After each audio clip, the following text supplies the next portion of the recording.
Los sistemas de información son muy importantes para la reducción de la pobreza y la reducción de la desigualdad. Quizás sería mejor decirlo de esta forma. Sin sistemas de información, la efectividad de las políticas de reducción de la desigualdad y la pobreza van a ser muy limitadas.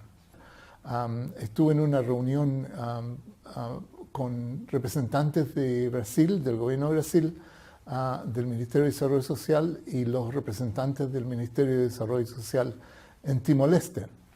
Timor-Leste es un país que tiene muy bajos ingresos.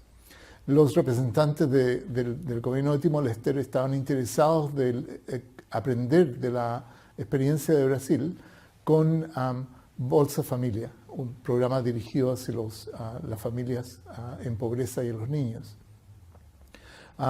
Sin embargo, a mediados de la discusión nos pudimos dar cuenta de que en Timor-Leste solamente se registran a las personas a la edad 21 cuando tienen la capacidad de votar.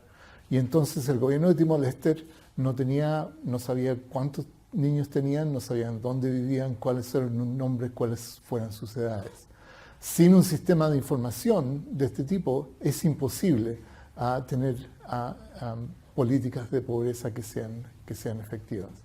Ahora, si lo vemos en términos de la posición corriente en los países de América Latina, ha habido un desarrollo muy importante en términos de tanto la tecnología, la metodología, como la capacidad de implementación de sistemas de información. Entonces tenemos el cadastro único o registro único en Brasil, por ejemplo, SISBEN en Colombia, la ficha de protección social en Chile, que por primera vez trataron de apadronar a todos los sectores más vulnerables de la población. Al principio de este trabajo el objetivo era más que todo de poder medir la efectividad de la focalización y también medir la efectividad de las políticas públicas en las poblaciones objetivos de estos programas. Esos eran los objetivos principales. Por supuesto, en nuestras sociedades el desempleo y la precariedad en términos laborales es muy importante. Entonces, aunque estos sistemas de información estaban dirigidos a la población de bajos ingresos y vulnerables, a muy poco andar, estos sistemas de información incluían al 40, el 50, incluso el 60% de la población. Y cuando llegaron a ese nivel de cobertura, los sistemas de información generaron una información muy importante para determinar la efectividad de las políticas sociales y también un ahorro sustancial para el gobierno. En una situación diferente, el Ministerio de Salud tendría que apadronar a la población objetivo de sus programas. El Ministerio de Educación tiene que hacer lo mismo, el Ministerio de Vivienda tiene que hacer lo mismo, el Ministerio de Desarrollo Social tiene que hacer lo mismo.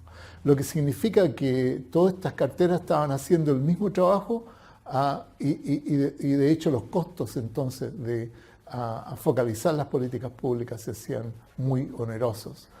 Con un sistema de información único se presenta la posibilidad de que todas estas carteras, todos estos ministerios, pueden con un solo instrumento poder focalizar y aumentar la efectividad de sus políticas públicas. Entonces es muy importante. Ahora bien, no solamente en términos de ahorro, en términos de focalización y efectividad de políticas públicas, estos sistemas de información son importantes. Son también importantes para nosotros como investigadores. Yo como investigador, por ejemplo, tener acceso a información regular para la población más vulnerable de estos países significa una capacidad muy importante de poder dar conocimiento acerca de las políticas sociales. De hecho, estos sistemas de información son importantes no solamente al interior del gobierno, en términos de focalización, en términos de efectividad de políticas públicas, pero también apoyan a la investigación externa, que también nos entrega conocimientos globales acerca de cómo desarrollar la pobreza.